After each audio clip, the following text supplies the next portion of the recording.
Aussi, si tu as l'esprit et tu as l'intelligence, mais tu négliges le côté finance, matériel, tu échoueras. Et comme je vous l'enseigne toujours, l'argent n'est pas bon ou mauvais, l'argent est neutre. Tout dépend de ce que tu en fais. C'est comme un couteau, c'est comme un micro. Ce micro n'est pas bon, ce micro n'est pas mauvais. Il est bon lorsque je l'utilise pour prêcher. Il devient mauvais lorsque je l'utilise pour insulter. Il est bon lorsque je parle de Jésus. Il est mauvais lorsque je chante la musique mondaine. Tout dépend de ce que j'en fais. Pareil aussi à l'argent. Mais beaucoup de chrétiens veulent investir, veulent des projets, mais ils considèrent l'argent comme étant un démon, alors que la Bible ne dit pas que l'argent est un démon. C'est l'amour de l'argent qui est la racine de tous les maux, mais l'argent n'est pas la racine de tous les maux, car l'argent donne aussi des solutions.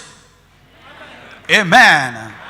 Et ainsi, lorsque tu as l'argent, tu as le matériel. N'oublie pas les pauvres, n'oublie pas les orphelins, n'oublie pas les orphelines, les démunis, les malades, les prisonniers. Ne les oublie pas, car sachez mes frères que nous ne sommes pas éternels sur la terre. Quelle que soit la grandeur de tes projets et ton argent, si tu n'as pas utilisé cela pour les autres et pour Dieu, tu n'as aucune récompense au ciel. Cherchez l'argent pour devenir riche pour Dieu, riche pour les autres, qu'au travers de toi, les autres soient bénis.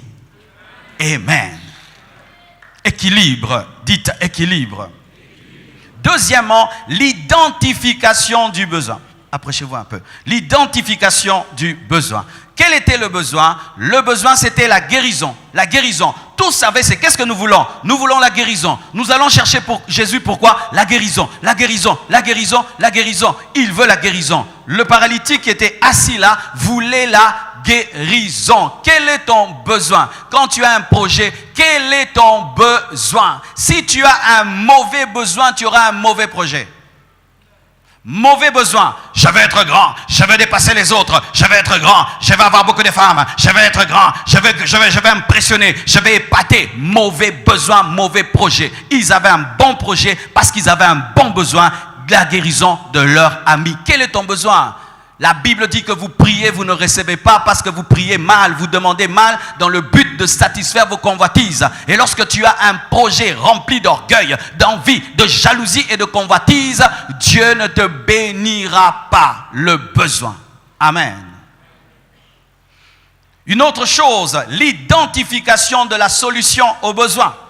J'ai besoin de monter une entreprise qui va, mettons, aider la circulation au Congo, qui va aider le transport au Congo. Tu dois savoir où tu vas acheter les voitures, car si tu vas acheter des voitures qui ne sont faites que pour le froid, tu amènes au Congo, ces voitures vont chauffer et elles ne vont pas bien marcher. Tu dois savoir où se trouve la solution. Ils ont compris que leur ami ne pouvait être guéri par des médecins. Ainsi, ils ont su qu'il fallait le surnaturel, la puissance de Jésus. Jésus était la solution. Et où est la solution pour toi? Car si tu vas acheter des voitures dans des pays froids et tu veux que ces voitures puissent tenir dans des pays chauds, alors ton entreprise de taxi va tomber en faillite. Il y aura tout le temps des pannes. Tu dois aller acheter à Dubaï où il y a vraiment la chaleur, car si ça peut résister à Dubaï, ça peut résister à Kinshasa.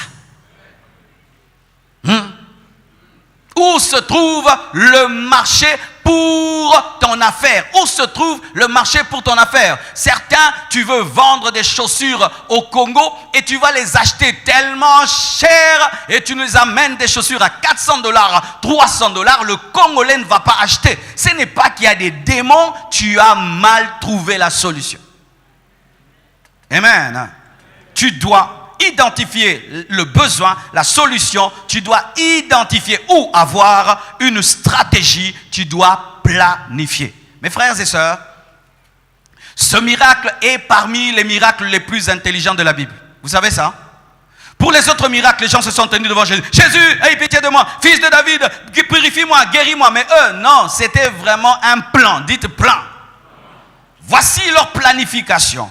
Nous voulons que Jésus guérisse notre ami, mais il y a un problème, il y a la foule. Il y a un problème, il est dans une maison.